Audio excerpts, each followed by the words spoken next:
दोनों संतान, दोनों पुत्र बड़े हो गए हैं, अब क्यों ना इनकी परीक्षा ली जाए और इनका विवाह किया जाए। कौन आया है बाबा गणेश के विवाह के उत्सव में? देख लो, खुर्जा से भी आए हमारे मंदिर में विवाह के उत्सव में। बोलो हरे हरे। बारात में कौन चलेगा गणेश के? और कन्यादान बेटी वाला कौन बन के आया है? मतलब विनोद नगर में खाने वाले ज्यादा, खवाने वाले खाने वाले और खवाने वाले। बोलो हरे हरे संकट हरे। बताओ बाबा बोले आपकी कितनी परिक्रमा है? जोर से बोलो। है जी? पीछे वाली भैया बताओ कितनी परिक्रमा है बाबा की? आदि। भगवान गणेश और कार्तिक की जब परीक्षा ली थी तो भगवान गणेश ने कितनी परिक्रमा ली थी?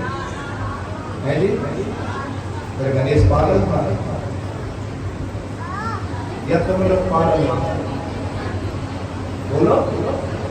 जब गणेश 7 परिक्रमा बाबा की कर रहा है और तुम लोग कह रहे हो आदि। बोलो कौन पागल है, गणेश या आप? भगवान की पूरी परिक्रमा क्यों नहीं करते? बोलो जी जियो, क्यों नहीं करते? अब आप लोग कहेंगे कि वो जलेबी जो होती है उसके पानी को क्रॉस नहीं करते, इसलिए नहीं करते। यही बोलती है। उस पानी को तुम नाली में भेज रहे हो, वो पाप नहीं है, पर परिक्रमा करती तो पाप है। देख तेरे संसार की हालत क्या हो गई।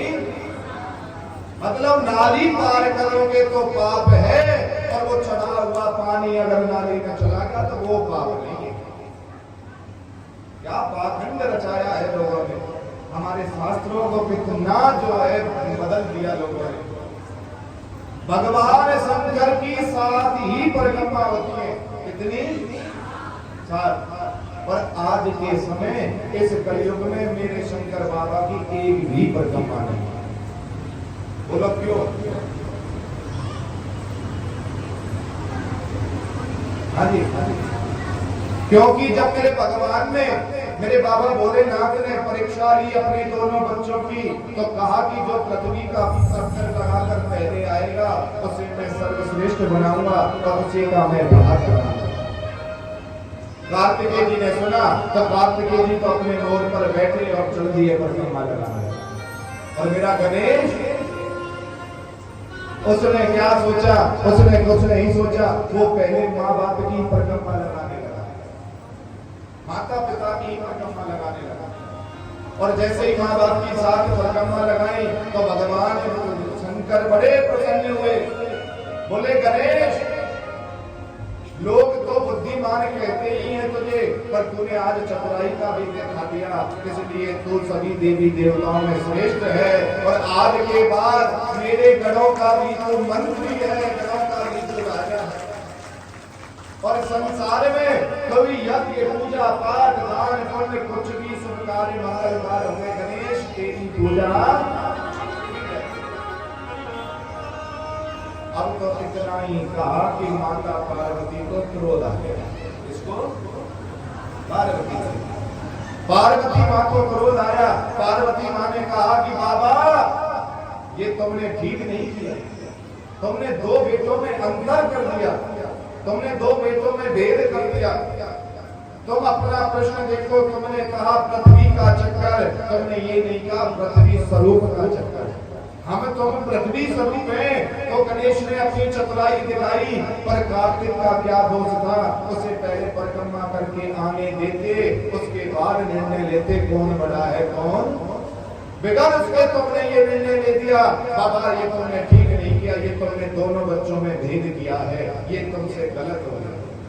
शंकर भगवान ने हाथ जोड़ दिए, कहने लगे देवी तुम सत्य कह रही हो, मैं जल्दबाजी में गलत कदम उठा गया, ये मुझसे अपराध हो गया, अब इसका मैं क्या करूं? तब माँ पार्वती ने कहा कि बाबा तुम इतने भोले हो, जो तुम्हें खुद पता नहीं रहता तुम क्या करते हो। मुझे आज एक वरदान दे दो, जैसे गणेश ने तुम्हारी परिक्रमा की और उसने तुमसे सर्वश्रेष्ठ होने का वरदान मांग लिया, कहीं संसार में कोई और परिक्रमा करे और कुछ मांग ले तो आज के बाद जीवन में तुम्हारी एक भी परिक्रमा नहीं होनी चाहिए। तो मेरे शंकर की एक भी परिक्रमा नहीं, एक भी परिक्रमा नहीं मेरे शंकर जी। क्यों? क्योंकि माँ पार्वती ने वरदान मांगा कि आज के बाद कोई संसार में तुम्हारी परिक्रमा ही ना करे। अब समस्या आ गई इसकी कि संत महात्मा विद्वानों ने सोचा लोगों को कितना भी समझा लो ये मानते तो है नहीं, तो उन्होंने एक डर घुसा दिया कि ये जो जलेबी है इसे पार मत करना, इसलिए कह दिया शंकर की आदि परिक्रमा हो, इसलिए बोल दिया आदि परिक्रमा। क्यों? वो जानते थे लोगों को रोकेंगे तो मानेंगे नहीं। अब जैसे मंदिर में कोई कौन जाता है रोज मंदिर जाते हैं ना रोज। अब माताएं मंदिर में जाएंगी, जाकर भगवान को मत्था टेकेंगी, मत्था टेकने के बाद में जब परिक्रमा लगाती है तो मंदिर के पीछे वाले हिस्से पे या तो गणेश बनाएंगे, साथिया बनाएंगे या प्रणाम करेंगी। करते हैं या नहीं? बोलो दीजिए। मतलब भगवान के आगे भी प्रणाम करते हैं और भगवान के पीछे भी प्रणाम करते हैं। उस समय मेरा शंकर मुस्कुरा कर कहता है कि कितना मूर्ख भगत है। अरे भगवान के आगे धर्म का वास है और भगवान की पीठ पर पाप का वास है। अब तुम पहले तो धर्म को प्रणाम कर दिया और फिर पीछे जाकर कहते हम तो पापी हैं, पाप में ही लगेंगे, और पीछे पाप को भी प्रणाम कर दिया। कभी परमात्मा की पीठ को प्रणाम नहीं किया जाता। हम तुम देखो मंदिर में जाएंगे तो पीछे प्रणाम जरूर करेंगे, चाहे आगे रह जाए पर पीछे नहीं रहना चाहिए, क्योंकि भगवान की पीठ पर पाप है, अधर्म है और भगवान के सामने धर्म है, तो कभी भी भगवान के पीछे प्रणाम नहीं करते। इसीलिए कहते हैं कि कभी कथा भागवत सुनो तो पीछे से नहीं सुनो, सामने बैठकर सुनो। भगवान को प्रणाम करो तो सामने से करो, कभी भी पीछे से प्रणाम नहीं करते। तो वो संत महात्मा कोई विद्वान होंगे जिन्होंने ये प्रथा चला दी कि नाली को पार नहीं करते, जलेबी को पार नहीं करते। कितनी परिक्रमा है शंकर की? है जी? एक भी है। मेरे शंकर की परिक्रमा नहीं है और ना मेरे शंकर की कभी परिक्रमा करना दोष नहीं है इसका, पर वो निष्फल होती है, उसका कोई फल नहीं मिलता। मेरे शंकर की परिक्रमा मत करना कीजिए कभी, ना मेरे शंकर की परिक्रमा होती है। तब मेरे बाबा ने सोचा और बाबा ने कहा कि देवी ठीक है मैं वरदान देता हूँ, आज के बाद मेरी कोई परिक्रमा नहीं करेगा, ना होगी, पर मैंने वरदान दे दिया है, अब मैं करूँ क्या? और तब मेरे गणेश के विवाह की तैयारी कर रहे हैं मेरे बाबा। और भगवान कार्तिकेय जी गुस्सा हो गए और कार्तिकेय जब गुस्सा हो गए और श्री शैलम के पहाड़ पर जाकर तपस्या करने लगे। कार्तिकेय ने सौगंध खाई कि मैं जो है विवाह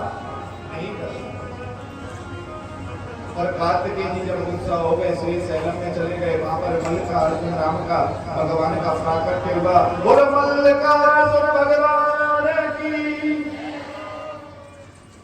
अब नारद जी को बुलाया और नारद जी को बुलाने के बाद में नारद को आज्ञा दी, नारद को बोला गया कि हमारे पुत्र गणेश के लिए कोई कन्या देकर लाओ। क्या? किसके लिए? गणेश के लिए कोई कन्या देकर लाओ। अब नारद जी गए, नारद जी विश्वरूपा प्रजापति के यहाँ पहुंचे। किसके यहाँ? विश्वरूपा प्रजापति। भगवान गणेश के कितने विवाह हुए हैं? जोर से बोलो। 5।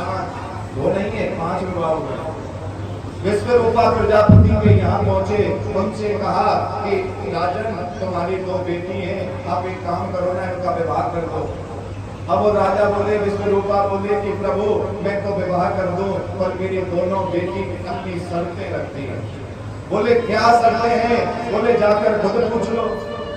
गए, जाकर पूछा बताओ बेटी क्या शर्तें हैं? तो वो बोली हमें ऐसा पति चाहिए जो हम कहीं दूर से भी बोले तो वो हमारी आवाज को सुन ले, यानी कि बड़े कान वाला चाहिए। नारद बोला मिल गया, बड़े कान वाला मिल गया। और बताओ क्या शर्तें हैं? बोले हमें ऐसा पति चाहिए कि हम कुछ भी बनाए तो दूर से ही सूंघ ले, लंबी नाक वाला चाहिए। बोले मिल गया, लंबी नाक भी है उसकी। और बोलो क्या चाहिए तुम्हें? बोले हमें ऐसा पति चाहिए कि हम कितना भी बनाए सब खा जाए।